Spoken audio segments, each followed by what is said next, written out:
Hey everyone, David here, SF Angler, and lately I've really been wanting to learn how to poke pole, and if you don't know what that is, you will learn all about it in this video. I was thinking it would be a great way to catch some fish in the winter when a lot of my favorite species aren't around, and a way to potentially get some good eating fish. So I went out to this jetty in the San Francisco Bay. Miles from Tales of Scales Fishing on YouTube gave me a rundown on the basics of poke poling and a good spot to start. The first of many things that surprised me about this new way of fishing was how cheap and easy it was to get started. I've been spending all this money on rods and reels and line and lures, and I literally just take a bamboo stake that I use to grow peas in my garden. I wrapped a coat hanger around it, tied one hook to the end, and I was ready to go. I brought a spinning rod as a backup plan. It had a little hook tied on it with a small weight, so I decided to just put on a tiny piece of shrimp. I dropped it in this tiny hole, and all of a sudden I saw like 3 eels and a couple of rockfish all swimming around the hole and pecking at the bait. It was literally like fishing in a fishbowl. And this was my second big surprise of the day. I've been walking on these jetties this whole time, completely unaware of the crazy amount of fish living right in between the rocks.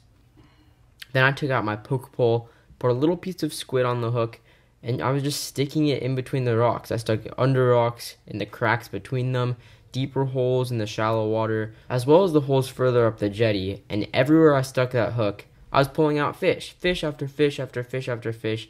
Every teeny tiny hole was packed with these little brown rockfish and monkey-faced eels. And in most cases, I could actually see the fish come out and eat the bait. And I was having a lot of fun so far.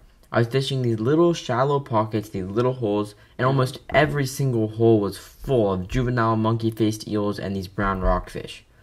But I started to realize I probably wasn't going to catch dinner in these little holes, because there just wasn't a good chance of catching a big fish out of them. So I made my way out to the deeper part of the jetty to try some of the bigger holes in deeper water, thinking they might have some bigger fish. And I tried a hole that was still pretty shallow, but it had access to deeper water, and I think that was the key in catching a slightly bigger fish. And I pulled out a really nice brown rockfish.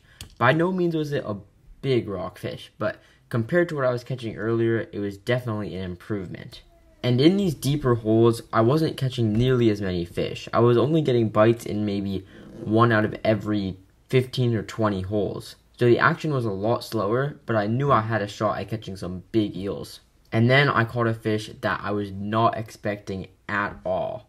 I poked into the deepest hole so far. My 5-foot bamboo pole was all the way down into this pocket in between 2 rocks, pretty far out into the water. It was pretty deep. And I felt some weight, pulled it out, and I saw the head of a massive cabezon coming out of that hole. I pulled it out, flung it up onto the top of the jetty, and I pulled out a 14-inch cabezon inside the San Francisco Bay on the poke pole. 1 inch short of being a keeper, but I didn't care. It was way bigger than anything I expected to catch.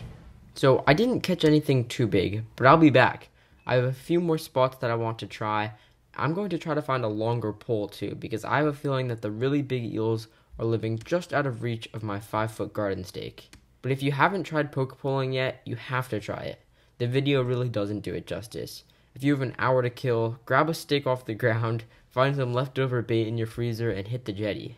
That's it for this video. I hope it was entertaining, and if all goes according to plan, I'll be posting a bunch of videos in the coming weeks, so keep an eye out for those.